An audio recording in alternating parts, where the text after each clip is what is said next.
Sa video natin ngayon mga maestro ay alamin at linawin naman natin kung ilan nga ba talaga ang classroom observation po para sa ating mga maestro dyan dito nga sa pagbaba po ng DepEd Memorandum number 17 series 2025 or itong guidelines po ng PMES or yung Performance Management and Evaluation System. Alright, so yun nga, marami tayong nababasa mga comments po sa mga post natin sa YouTube, sa Facebook, kung ilan ba talaga po ang magiging classroom observation dito nga po sa PMES. Kasi diba dun sa dati po sa RPMS meron po tayong 4 na classroom observation, 1 observation, 1 CO per quarter. Ayan. So dito naman po alamin natin ano ba yung pinagkaiba niya doon sa dating RPMS. Alright, so yun. Ito nga po yung binabanggit natin kanina, yung pagbaba po ng DepEd Memorandum number 17 series 2025 noong February 7, February 7, 2025, yung interim guidelines for the Department of Education, Performance Management and Evaluation System or yung PMES or PMES, ayan, for school year 2024-2025. Specifically ito pong guidelines na ito ay parang yung lamang po itong 2024-2025. I'm not sure po kung mayroong mga i-revise dyan, may mga mababago pagdating po ng 2025-2026. Siyempre ngayon kasi patapos na tayo, nasa 4th quarter na po tayo ng mga kamaestro. So kaya siguro ang nilagay lang muna nila is interim guidelines, and sa tingin ko baka may slight changes yan, may slight revision, especially po sa classroom observation pagdating po ng buong school year 2025-2026. Alright, so ito nga po yung phase 2. Diyan po, actually 4 na phase yan, phase 1, phase 2 hanggang phase 4 yung implementation po nitong PMES, pero ang binigyan lang ng tone is yung phase 2 kasi dito po napapaloob yung classroom observation. Ayan, so nakalagay po diyan sa sa phase 2, mga kamaestro, mayroon tayo ditong full period classroom observation 1 or 2. Ayan, so ibig sabihin may option ka kung gusto mong dalawang CO or kung gusto mong isang CO lang. Ayan. So ang gagamitin po nating tool dyan is the classroom observation tool pa rin, yung COT. And syempre ang persons involved is the ratees and the raters. Particularly po mga raters natin, syempre mga master teachers and of course the school head. And ang timeline po dyan is anytime in the 4th quarter. Ibig sabihin the teacher may choice po kung anong week ang gusto niyang ipa-classroom observe ipa-observe sa kanyang rater. Kung gusto mo week 1, week 2, week 3, you have the free will na pumili mga kamaestro. Okay? Ayan, so diyan po yun po yung maliwanag diyan, may option po tayo, pwedeng isa or pwedeng dalawa. So alamin po natin ano bang pinagkaiba ng dalawang options na yan, mga kamaestro. Ayan, ito po yan. Makikita po yan sa part 16 ng DepEd Memorandum. Ayan, nakalagay dyan.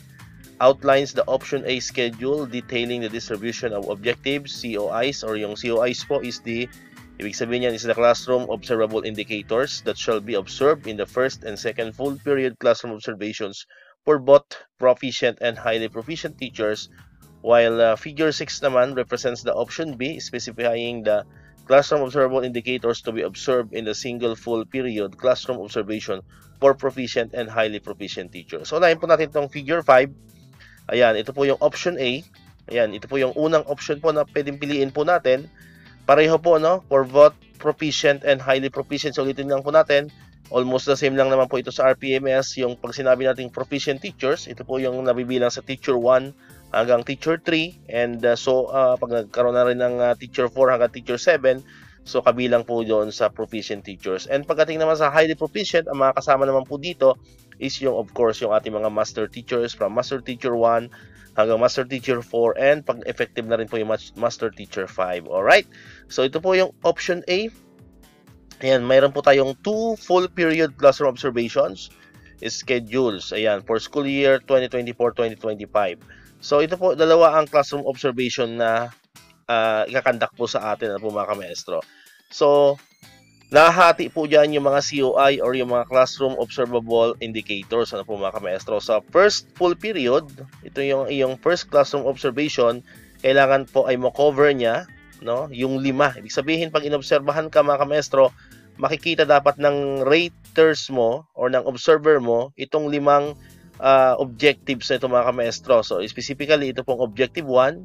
Ayan, yung may mga check po, ano? So, objective 1, PPST 1.1.2. And then, yung objective 3, PPST 1.3.2. And then, objective 4, PPST 1.4.2. And objective 6, 2.4.2. And last po is yung objective 8, PPST 3.3.2. So, all in all, you have 5 objectives po na dapat ma-cover ng inyong classroom observation sa inyong first classroom observation. Ano po mga kamaestro? Then sa second naman, ito po yung inyong second classroom observation. Ito naman po yung dapat makita. So mauulit lang po yung objective 1. Kailangan makita po ulit dito sa inyong second classroom observation. Then wala na pong objective 3. Ito naman pong objective 4, mauulit lang din. Ayan, mauulit lang din po. No? Dapat makita ulit yung objective 4. Then, next po, ito naman yung objective 5, wala siya kanina, no? Wala siya kanina sa first observation. So, ito yung PPST 1.7.2. Then, next po, yan, objective 6, hindi nakasali. So, objective 7 po ang sunod, PPST 2.5.2. And panghuli po is yung objective 9, which is PPST 3.4.2. All in all, you have 5 objectives po na kailangan makita din sa inyong second full period of classroom observation. Next, ito naman po yung para naman sa mga highly proficient, yung dito sa part na to, yung naka-blue, ano po, naka-highlights na blue or naka-shade ng blue. Ayan, so, ito naman po yung para sa highly proficient. For the first full period classroom observation, kailangan makita po yung objective 1, then yung objective 3, and yung objective 7. Ayan, all in all, 3 objectives po ang kailangan makover ng inyong first full period classroom observation. Then sa inyo naman second full period of classroom observation, kailangan makita po yung objective 1. Ayan, same lang din po kanina. Then yung objective 5, ayan, wala siya kanina sa first observation mo. And pangatlo po is yung objective 7. Ayan, so total po 3 objectives po, no? Or classroom observable indicators ang kailangan makita ng mga kamaestro para sa inyong second full period classroom observation. Yan po yung para sa option A. Ayan, so meron po tayong 2 classroom observation. Next naman is yung para naman sa option B. Ano po yung option B? 1 full period classroom observation for school year 2024-2025. Ayan, COIs for school year 2024-2025 for proficient teachers and highly proficient teachers. So, ibig sabihin po mga kamaestro, lahat dapat ng classroom observable indicators ay makita na, no, sa iyong observation para ikaw ay magkaroon lamang ng isang full period classroom observation. So, ibig sabihin, during the classroom observation, ano po, kailangan makita na po dyan lahat ng classroom observable indicators, simula objective 1, objective 3, 4, 5, 6, 7, 8, and 9. Ayan. So yan, yun dapat po yung makikita po. Ano po mga kamaestro? Yan dapat ang makakita ng iyong rates. Yan ang hahanapin sa iyo. Ano po, kung naipakita mo ba yan, ano po, para sa inyong 1 full period of classroom observation. Then para naman po sa mga highly proficient, ayan, objective 1, objective 3, 5, and 7 naman po mga kamaestro. Ayan. So for total of 4 objectives po dapat makita sa inyong classroom observation. So yun po yung pinakaiba ng dalawa na po mga kamaestro. So dito parang hinati lang siya, ano, hinati lang. Then ito naman option B ay lahat na, kumbaga isang buhos na lang, nakita na lahat sa iyo yung lahat ng classroom observable indicators. So ulitin po natin, ito po ay para lamang po ngayong sigurado po tayo, para lamang po ngayong school year 2024-2025. I'm not sure po kung ganito pa rin sa next school year kasi syempre magsisimula na tayo nun sa first quarter. Ito kasi fourth quarter na tayo nag-umpisa, ano po mga kamaestro. Kaya yun ang nangyari, fourth quarter lang syempre yung ating classroom observation.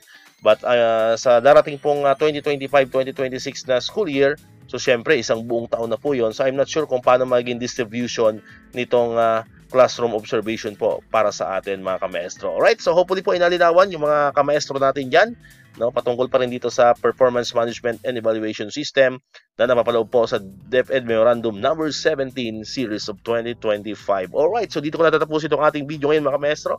Kung di ka pa nakakapag-subscribe, click mo na ang subscribe button dyan para ikaw yung unang nakapanood ng mga videos na ina-upload natin. Katulad dito, yung mga updates pa rin about sa DepEd and syempre sa mga benefits ng mga teachers and government employees, and syempre Click mo na rin ang notification bell button para ma-notify ka, always updated ka pag may mga bago tayong uploaded na videos. So muli, maraming salamat sa inyong panonood at pakikinig. Once again, El Maestro, see you on my next vlog. Bye-bye!